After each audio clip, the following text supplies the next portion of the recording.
The simple request Commander Thylex Vorthan adjusted his ceremonial battle crest as he reviewed the expedition roster one final time.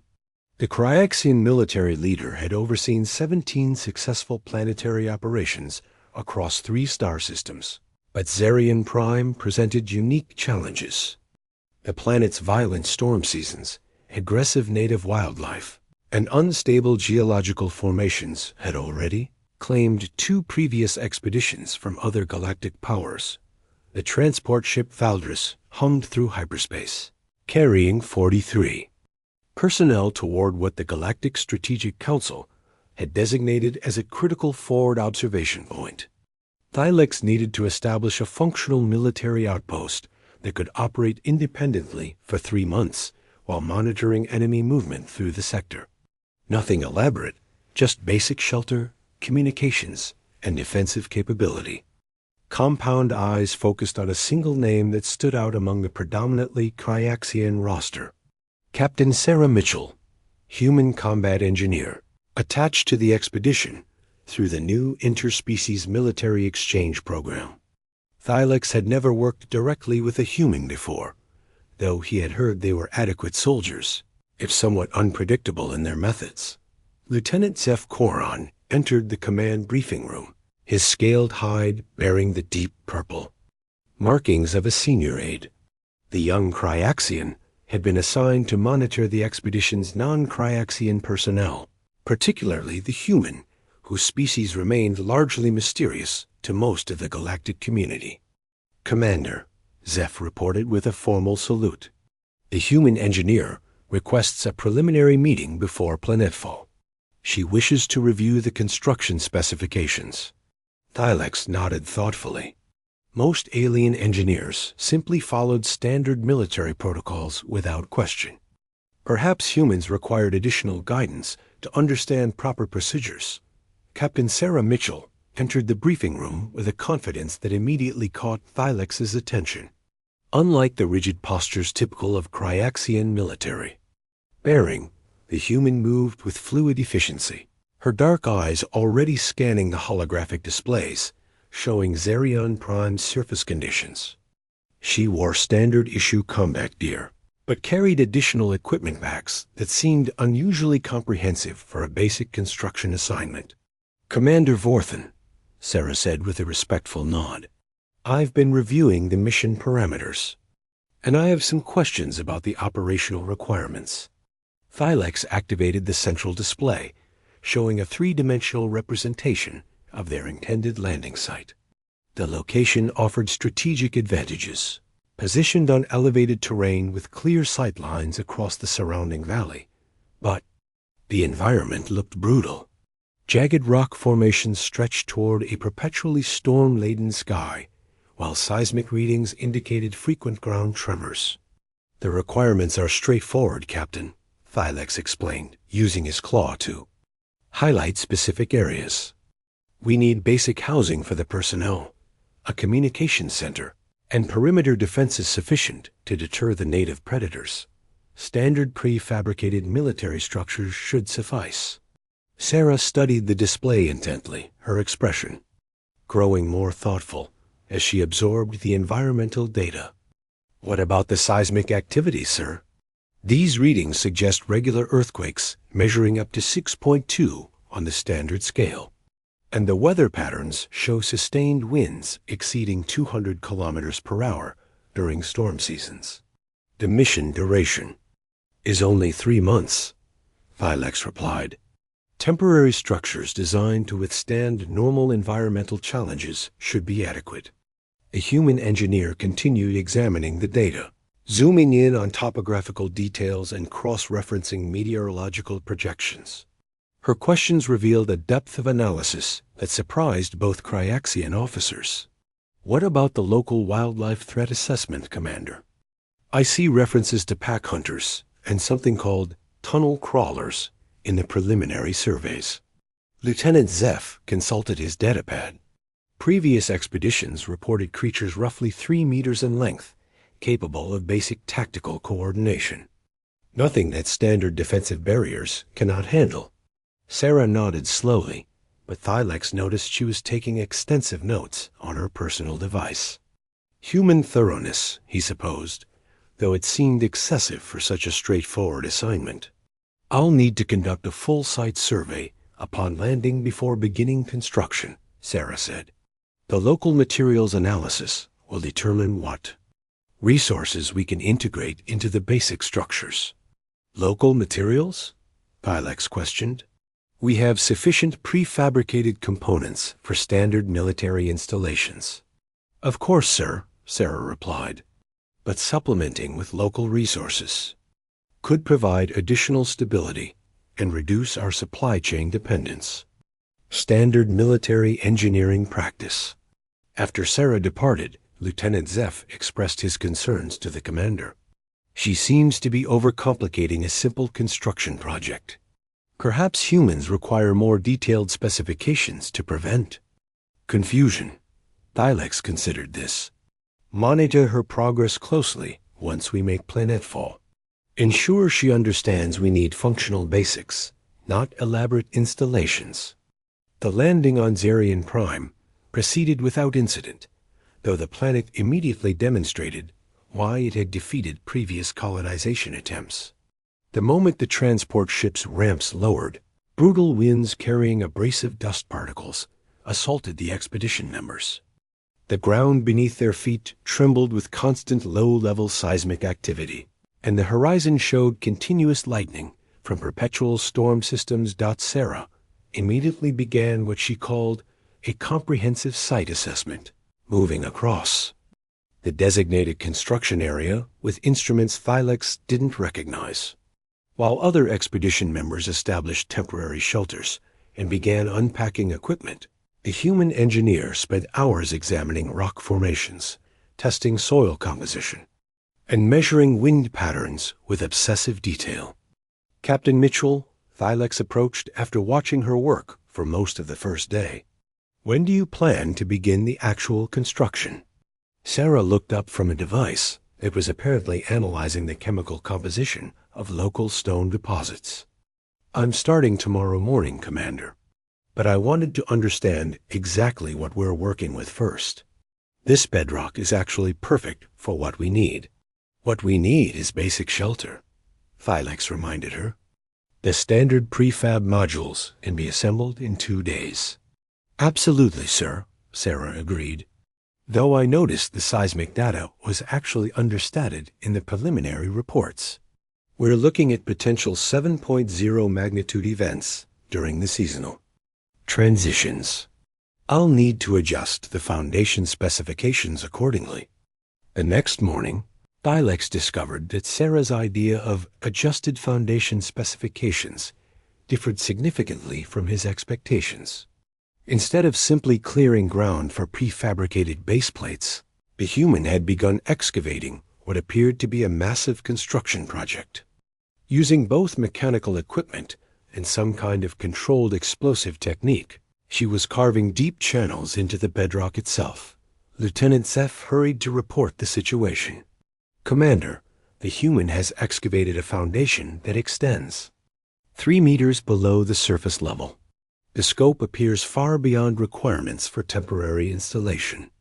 Thylex went to investigate personally and found Sarah directing several Cryaxian technicians in the placement of what looked like structural reinforcement that belonged in permanent military installations, not temporary outposts.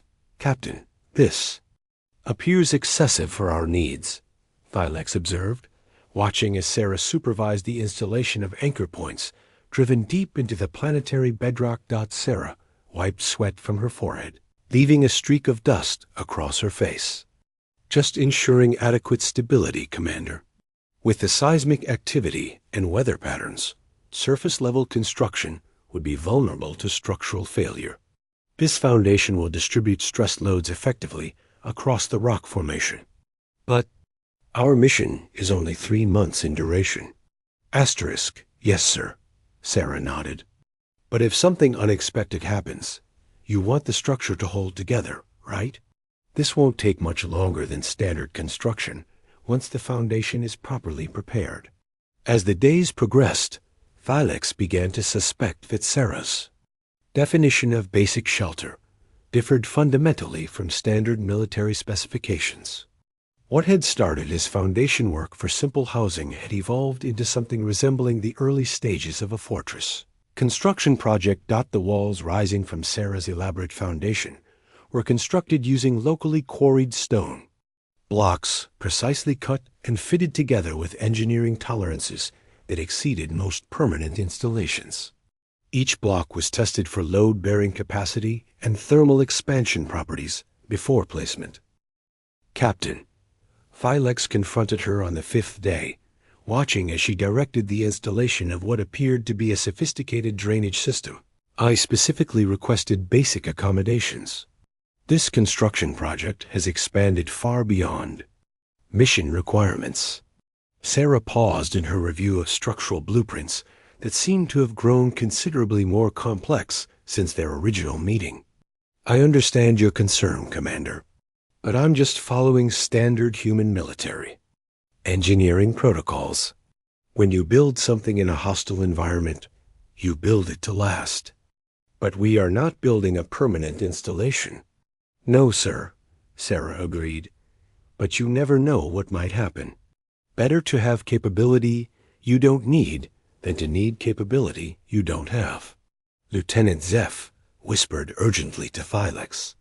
Perhaps we should halt the construction and revert to standard prefabricated modules. Thylex considered this option, but observed that Sarah's construction was proceeding efficiently despite its unexpected scope. The human worked with an intensity and attention to detail that was impressive, even if it seemed misdirected toward over-engineering their simple requirements. Continue monitoring, he decided, but ensure she understands this cannot become an indefinite construction project. By the end of the first week, what should have been basic military shelters had become something unprecedented in Thylex's experience. Sarah had constructed buildings that seemed designed to withstand direct artillery bombardment, with walls thick enough to absorb massive impacts and structural designs that distributed stress loads across multiple redundant support systems. The most puzzling aspect was Sarah's casual attitude toward her elaborate construction.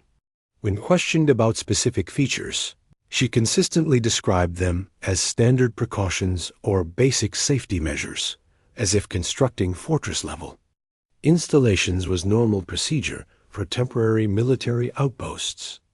Captain, Thylex approached her as she supervised the installation of what appeared to be advanced life support systems. Can you explain why basic shelter requires atmospheric processing capability? Sarah glanced up from her work calibrating air filtration units that belonged in permanent installations. Well, Commander, the atmospheric composition shows variable particulate levels during storm seasons. You don't want the team breathing contaminated air for 3 months. This system will maintain optimal atmospheric conditions regardless of external weather patterns. And the power generation systems? Multiple redundancy, sir. Primary geothermal tapping, secondary solar collection, and backup fusion cells. Can't risk losing power in hostile territory. Thylex began to understand that humans approached construction projects with assumptions about potential threats and required capabilities that far exceeded standard military planning. What concerned him was that Sarah's over-engineering might actually be necessary, given Zarian Prime's extreme conditions. As the second week concluded, the expedition found themselves occupying what could only be described as an impregnable fortress, complete with advanced defensive systems, comprehensive life support, and structural integrity that could probably survive direct orbital bombardment. Commander Thylex made a note in his official log that future human engineers should be provided with extremely specific limitations on construction scope, though he privately admitted the results were impressive. Sarah continued her work with cheerful efficiency, apparently unaware that she had single-handedly redefined the meaning of basic military outpost for the entire Cryaxian expedition. Tomorrow would bring new surprises as her construction project revealed capabilities that none of them had requested, but all of them would soon desperately need. Beyond expectations, Commander Thylex Vorthen stood in what Sarah had casually referred to as the main operations center, struggling to reconcile his original request for basic shelter with the sophisticated military installation that now surrounded him. The walls hummed quietly with environmental systems, maintaining perfect atmospheric conditions, while external monitors displayed comprehensive surveillance coverage of the surrounding terrain. Lieutenant Zeph approached with his daily status report, his expression reflecting the same bewilderment that had become common among the Cryaxian personnel. "Commander, Captain Mitchell has completed what she calls the primary construction phase. She's requesting permission to begin secondary defensive implementations." "Secondary defensive implementations?" Thylex repeated slowly. "I thought the perimeter barriers were already complete." Through the reinforced windows, Thylex could observe the defensive installations Sarah had described as basic security measures. Rather than simple barrier walls, she had constructed a multi-layered defensive system featuring automated detection grids, concealed firing positions, and what appeared to be artillery emplacements capable of engaging targets at considerable distance. Sarah entered the operations center carrying a datapad filled with schematics that looked increasingly complex. Her casual demeanor remained unchanged despite having constructed what military strategists would classify as a major fortified position. "Good morning, Commander," Sarah said with characteristic enthusiasm. "I wanted to update you on the installation status and get approval for the final defensive systems." "Captain Mitchell," Thylex began carefully, "I believe we need to discuss the scope of this construction project. You were asked to provide basic accommodations for a 3-month observation mission." Sarah nodded earnestly. "Yes, sir. And the basic accommodations are complete. Climate-controlled housing for all personnel, redundant life support systems, secure communications capability, and adequate food storage. Everything you requested." Thylex gestured toward the sophisticated displays showing tactical information about the surrounding environment. "And these additional systems?" "Standard safety precautions, Commander. You can't have proper basic accommodations without ensuring the team's security and operational capability." Lieutenant Zeph consulted his notes. "Captain, could you explain? The weapons systems integrated into the perimeter defenses? They seem beyond the scope of deterring local wildlife." Sarah's expression brightened as she activated a holographic display showing the defensive network. "Excellent question, Lieutenant. The automated defense grid uses graduated response protocols. For normal wildlife encounters, we have sonic deterrence and barrier systems. For larger predators, there are directed energy weapons with non-lethal settings. The heavy weapons are only active if sensors detect organized threats approaching." "The installation, organized threats?" Thylex questioned. "The intelligence reports mention only native wildlife." "Well, yes, sir," Sarah agreed. "But you never know what else might be out there. Better to have defensive capability and not need it than to need it and not have it." As if summoned by her words, the installation's early warning systems suddenly activated with urgent alert signals. Sarah moved quickly to the main console, her fingers dancing across controls with practiced efficiency. "Commander," she called out, her voice now carrying professional urgency, "we have multiple contacts approaching from the eastern ridge. Large, moving in coordinated groups." The main display showed thermal signatures of creatures significantly larger than the 3-meter pack hunters described in the original threat assessment. These beings measured nearly 6 meters in length and were approaching in what appeared to be a tactical formation. "How many?" Thylex demanded, moving to observe the sensor data. "Initial count shows 37 individuals, but there may be more beyond sensor range. Their movement patterns suggest coordinated tactical behavior." Lieutenant Zeph activated the emergency communication system to alert all personnel, but Sarah was already several steps ahead. The installation's defensive systems had automatically shifted to elevated readiness status, with weapons systems charging and barrier shields activating. "Captain," Thylex said with growing appreciation, "I'm beginning to understand your construction philosophy." The creatures approaching their position were unlike anything described in the preliminary surveys. These were not simple predators seeking easy prey, but intelligent beings conducting what appeared to be a military assault on the installation. Their approach utilized cover and concealment techniques that indicated sophisticated tactical understanding. Asterisk, defensive systems are fully operational, Sarah reported calmly, recommending all personnel move to protected positions within the central complex. As the expedition team took shelter in the fortress-like structure Sarah had built, Thylex realized that her overengineering had transformed a potential disaster into a manageable situation. The attacking creatures, whatever they were, found themselves facing defensive capabilities far beyond what they had expected from a basic outpost. The automated perimeter defenses engaged the attackers with precision that impressed even Thylex's experienced military perspective. Rather than relying on overwhelming firepower, Sarah's systems used tactical intelligence to coordinate responses, targeting the creature's apparent leaders and disrupting their coordinated assault. "How did you anticipate this type of threat?" Thylex asked as they watched the defensive systems methodically repel the attack. Asterisk. Sarah shrugged with characteristic understatement. "I didn't anticipate this specific threat, Commander. But hostile environments tend to produce hostile inhabitants. The defensive grid is designed to handle various contingencies." The battle lasted 4 hours, with waves of creatures attempting different approaches to breach the installation's defenses.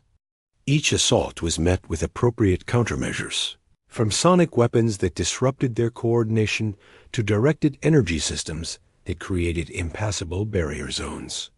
During the height of the conflict, Sarah revealed additional capabilities that left the Cryaxian personnel speechless. Hidden weapon emplacements emerged from concealed positions in the surrounding terrain, creating overlapping fields of fire that made approaching the installation virtually impossible. "Captain," Lieutenant Zeph observed with amazement, "you've created an installation that could withstand a full military siege." "Well, Lieutenant," Sarah replied while monitoring defensive system status, "you never know what kind of neighborhood you're moving into. Better to be prepared." As the attacking creatures finally withdrew, after suffering significant casualties, Thylex found himself reassessing everything he thought he understood about human military engineering. What Sarah had constructed wasn't just over-engineered, it was strategically brilliant. The aftermath of the battle revealed the true scope of Sarah's preparations. The installation had suffered no structural damage despite sustained assault by creatures that could have easily overwhelmed standard military defenses. Every system had functioned flawlessly, from the early warning sensors to the final automated cleanup protocols that were already beginning to clear debris from the perimeter. "Captain Mitchell," Thylex said formally, "I owe you an apology. Your construction methods were not excessive, they were prescient." Sarah looked genuinely surprised by his comment. "Just following standard procedures, Commander. When you're responsible for people's lives, you don't cut corners." Over the following days, as the expedition settled into their new fortress home, Thylex began to understand the fundamental difference between human and Cryaxian military engineering philosophy. Cryaxians built to meet known requirements with acceptable margins for error. Humans built to survive unknown threats that hadn't been encountered yet. The installation's capabilities continued to reveal themselves as the mission progressed. Sarah had installed water purification systems that could process local groundwater into drinking quality that exceeded galactic health standards. Food production facilities allowed the expedition to supplement their supplies with locally grown nutrition. Communication systems provided real-time contact with Galactic Command despite the planet's atmospheric interference. Most impressive was the installation's self-maintenance capability. Sarah had designed automated systems that continuously monitored and repaired all critical infrastructure, essentially creating a fortress that could operate independently indefinitely. "Captain," Thylex asked during one of their evening briefings, "how long could this installation operate without external support?" Sarah considered the question thoughtfully. "Assuming normal maintenance intervals and no major system failures, probably 20 to 30 years. The fusion generators have sufficient fuel capacity, the water systems are self-sustaining, and the food production can support twice our current personnel. You built a permanent colony installation." "I built a facility capable of completing the mission regardless of changing circumstances," Sarah corrected. "If the mission duration extends, or if additional personnel are assigned, or if supply lines are disrupted, the installation can adapt." Lieutenant Zeph shook his head in wonderment. "Human military engineering assumes everything will go wrong." "Not everything," Sarah said with a smile. "Just enough things to make life interesting." As the expedition's original 3-month mission timeline approached, Thylex received orders from Galactic Command that validated Sarah's construction philosophy completely. Intelligence reports indicated that Xerion Prime had become strategically critical due to changing political situations in surrounding systems. The installation would be maintained as a permanent forward base, with additional personnel and expanded. Mission parameters. "Captain Mitchell," Thylex announced to the assembled expedition team, "I'm pleased to inform you that your construction project has been designated as a permanent strategic installation. Galactic Command is requesting detailed technical specifications for replication at other frontier locations." Sarah nodded matter-of-factly. "That makes sense, Commander. The installation is designed for expansion if needed. The current structures can support up to 200 personnel with minor modifications." 200? Thylex had never asked about the installation's actual capacity limits. "Well, yes, sir. You never know when you might need to accommodate additional units or refugee populations. The basic infrastructure can scale up considerably without major reconstruction." As Thylex prepared his final mission reports, he struggled to find adequate words to describe what Sarah had accomplished. She had been asked to build basic shelter and had delivered a strategic military installation capable of projecting power across an entire planetary region. The reports he filed with Galactic Command would change standard military engineering procedures throughout the Alliance. Human construction specialists would be actively recruited for frontier installations, though Thylex made careful note that they required extensive oversight to prevent unauthorized expansion of project scope. In his private log, however, Thylex recorded a different assessment. Human military engineers didn't overbuild installations. They built them to survive realities that other species couldn't imagine. In a galaxy full of unknown threats and changing circumstances, that kind of preparation wasn't excessive. It was essential. Captain Sarah Mitchell had asked for permission to begin secondary defensive implementations on the day everything changed. As Thylex approved her request to begin Phase 2 of what was now officially designated as Forward Operating Base Xerion, he realized that humans didn't build temporary anything. They built forever, because forever was exactly how long. You needed things to last when you were responsible for keeping people alive in a hostile universe.